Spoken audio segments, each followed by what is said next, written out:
G.K. Chesterton. The Painful Fall of a Great Reputation. Narrated by Carl Mason. Basil Grant and I were talking one day in what is perhaps the most perfect place for talking on earth, the top of a tolerably deserted tramcar. To talk on the top of a hill is superb, but to talk on the top of a flying hill is a fairy tale. The vast blank space of North London was flying by. The very pace gave us a sense of its immensity and its meanness.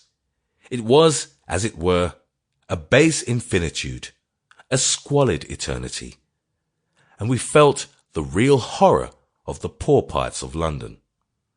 The horror that is so totally missed and misrepresented by the sensational novelists who depict it as being a matter of narrow streets, filthy houses, criminals and maniacs, and dens of vice. In a narrow street, in a den of vice, you do not expect civilization. You do not expect order.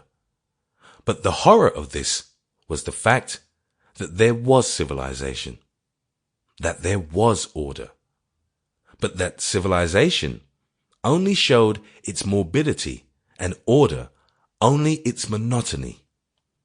No one would say, in going through a criminal slum, I see no statues, I notice no cathedrals. But here there were public buildings, only they were mostly lunatic asylums.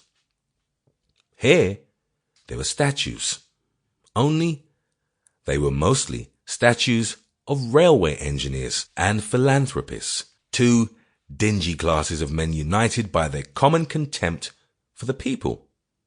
Here there were churches, only they were the churches of dim and erratic sects, Agapemonites or Irvingites.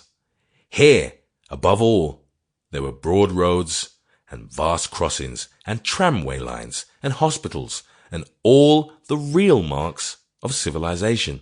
But though one never knew, in one sense, what one would see next, there was one thing we knew we should not see.